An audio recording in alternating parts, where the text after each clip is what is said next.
You ask me of my struggles, of the rejections that have scarred my soul, as though a man's life can be weighed merely by the obstacles placed before him by the world. The world sees the author of War and Peace and Anna Karenina. They see the Count of Yasnaya Polyana, a man who possessed wealth, a large family, and the adulation of readers across the globe. But they do not see the abyss. My greatest struggle was never against the critics or the censors, though they plagued me endlessly. My greatest struggle was against the utter, terrifying meaninglessness of my own existence. When I reached my 50th year, I had achieved everything a man is told he should desire. Yet, I was seized by a despair so profound that I had to hide the ropes in my estate, lest I hang myself from the rafters between the cupboards in my room. I stopped going out with a gun to hunt, fearing the temptation to end my life would be too great. This was the supreme crisis of my soul. I looked at my art, my property, my very breath, and saw nothing but the inevitability of death and the stench of decay.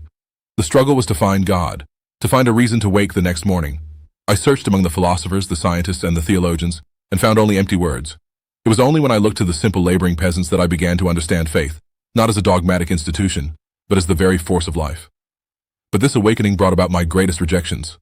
When I renounced my former life, when I declared that the teachings of Christ meant nonviolence, the rejection of property, and the love of all mankind without the mediation of corrupt priests, the world turned its back on me. The Russian Orthodox Church, an institution built on the subjugation of the poor and the blessing of state violence, excommunicated me. They pronounced anathema upon my name, banning me from their sacraments and declaring me a heretic. They thought to shame me, but I tell you, their rejection was a badge of honor. To be cast out by a church that serves the Tsar rather than God was a confirmation that I had finally found the narrow path. Furthermore, the peasants I sought to emulate looked at me with suspicion, seeing merely an eccentric nobleman playing at poverty. Their quiet skepticism stung me deeply. I wanted to be one of them, to labor with my hands, to cobble boots and plow the fields, but I could never entirely wash away the stain of my aristocratic birth in their eyes. Yet, the most agonizing rejection was not from the state, the church, or the peasantry, but from my own home.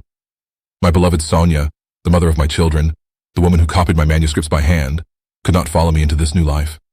She saw my desire to give away our wealth and renounce the copyrights to my works as a betrayal of our family. Our home became a battlefield. The woman I loved viewed my spiritual resurrection as a disease, a madness that threatened her security.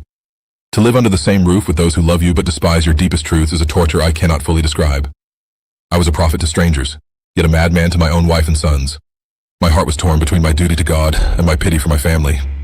This internal war, this daily rejection at my own dining table, tore at my flesh and spirit until the very end, driving me ultimately to flee into the winter night, seeking only a quiet place to die in the truth I had so painfully won.